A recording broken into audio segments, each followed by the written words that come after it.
Hello, everyone. So does everyone know that around about the 21st of this month, we have a very powerful planetary alignment between two very big planets, collectively and individually for each of us, Uranus and Jupiter, right? So I thought I'd just give you a little breakdown from the evolutionary astrology point of view and the Gene Keys point of view about what this is all about. And to do that, we need to look at the last four archetypes of the astrology chart, right, which really represent the movement from individual consciousness to universal consciousness, right? Okay.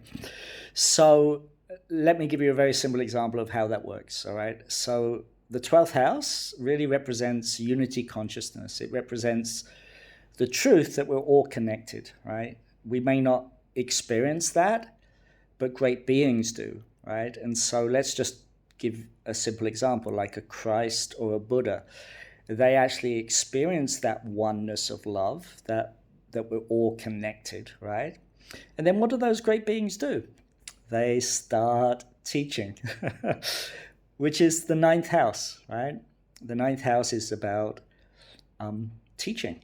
And it's also about philosophy. It's also what the Taoists call as natural law, as opposed to man-made laws or man-made thinking.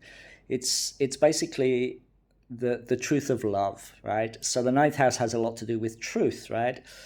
But it's a universal truth. It's not a man-made truth or a mental truth, right? And so Jupiter, from my perspective, is all about how we limit ourselves, we limit our own freedom. Jupiter has a lot to do with freedom through our belief structures, okay? So what many people don't understand is that the way we perceive the world, in other words, the way we perceive, things like prosperity or, the good in our life, there's something much deeper orientating that. And there's a reason why we create these beliefs, and it has a lot to do with our wounding in childhood, right? But certainly one of the most important things you can do in your life is to upgrade the way your belief systems, right? And so this is what this symbol actually represents, right? So to use the continuing example of these great beings, like let's take an example of Christ, right? So he's teaching, right? And then those teachings of universal love, because the people that listen to those teachings are not rooted in that experience, they start to create beliefs about those teachings, right? And then out of those beliefs, you create long-term structures, which is the next archetype, which is the Saturnian archetype. You start to crystallize those beliefs in structures. And so you get something like the Catholic Church, for example, right? And they become the intermediary between the individuals and this universal principle of love, right?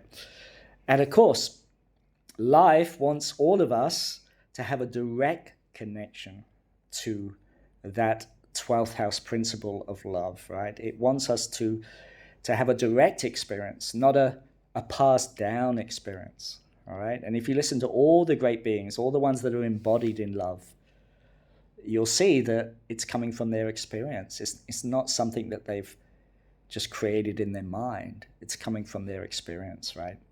And this is where Uranus comes in, because Uranus's job is like an intermediary. It's like a transition between those beliefs and the structures you create out of those beliefs. And Uranus comes along and it looks at that and it says, oh, those beliefs you have and those structures you created, they're not really in alignment with where I want to take you. And where does Uranus want to take us? It wants to take us to that universal love. It wants to take us to that universalizing principle, the Neptune archetype, the 12th house archetype, that we're all connected and that love is actually natural law. Love is what runs this universe, basically, right? It's a free will universe full of love, right? And then, of course, the human mind comes in and goes, well, look at that. That's not very loving. But this is only because we look at it through the personal viewpoint, right? So Uranus is trying to move our thinking from a personal viewpoint to an impersonal. So I think this is critical to understand, and many people miss this, right? That life loves us, but it loves us in a way that is not personal. It wants to release our potential into the world. And oftentimes, what we think we need, or the beliefs that we carry about how our life should unfold, is not in alignment with that impersonal love of the 12th house that wants to bring out our potential, that wants to bring out everything that's possible for us, right? And you can see this, and this is why the 9th house rules natural law. If you see it in small seeds, right? An acorn that becomes an oak tree, right? So we see this in nature. We see that everything has a potential, right? But sometimes we don't have that big picture, right? And that's certainly been my case, right? Where I've had to completely transform the way I think about life for me to start to see how prosperous and how grateful I am for everything in my life, So this transit is very important for all of us collectively, but also individually. And it's quite interesting because that Uranian archetype, it really wants to free our minds. It wants to free our belief systems so that we can experience more internal freedom.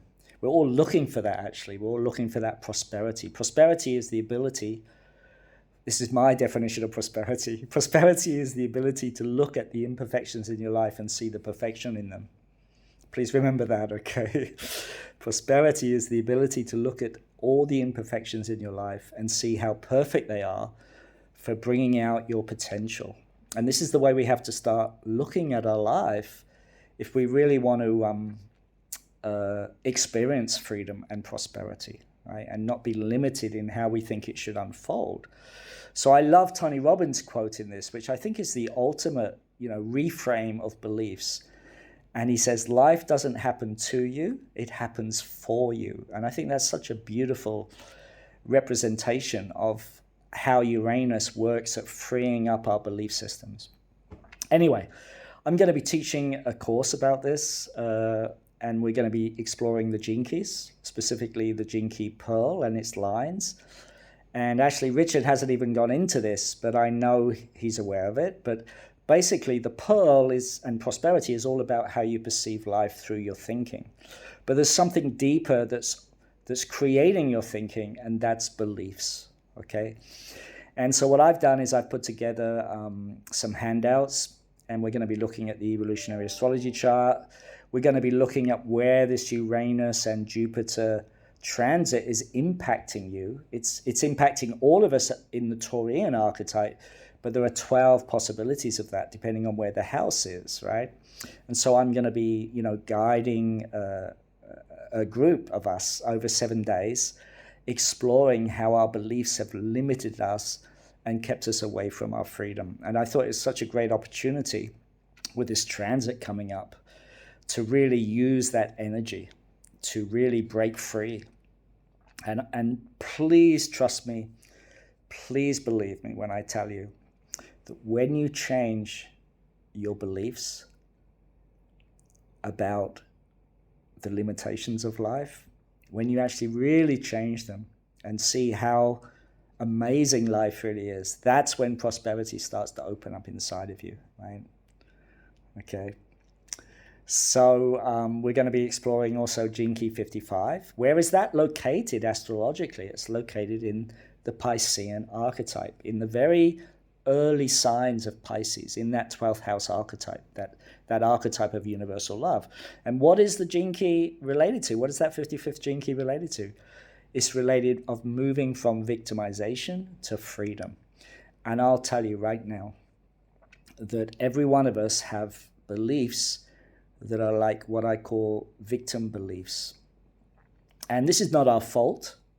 The reason we have them is because of the wounding we experienced in our childhood. And I'm going to be teaching a meditation in this training of how you can hold those two things simultaneously. Because we can't just change our beliefs and we still have this wounded child inside that is defining this old belief. But what we can do is we can hold both simultaneously. So I've developed a very special meditation to hold in compassion our wounded child, because we all have one, you know, and not just wounded child, but we also have soul memories of woundedness, if you like, right? So we have to sort of grow our capacity to be able to hold really empowering beliefs, but at the same time not denying our past and our woundedness, but at the same time not being a victim of that, right? And so I've developed a very special meditation that I want to teach everyone of how to hold those two things at the same time. Actually, that's really the key to life, because we're always going to have emotional experiences in life that can condition our thinking, right? And I don't see a lot of teaching about being able to hold both simultaneously. And that is actually, for me, the key, okay? So if you want to know more about this training with me, please click the link below. And I'd love to see you all join me. And on my website below, you're going to see a lot more information about my insights around this transit. It's a very, very important transit. This transit happens actually every 20 years, but this particular one is super important. Why? Because for the first time since, I think, the 17th century, 1758, something like that, Pluto is transiting Aquarius. And Aquarius is ruled by Uranus, and it is that sign of freedom from the known. So lots to talk about, lots to discuss, and I really hope you will join me. It's going to be a really amazing 7-day journey of exploring our victimization beliefs and how we can free ourselves from that. I'm sending you deep love and a deep invitation to join me. Lots of love.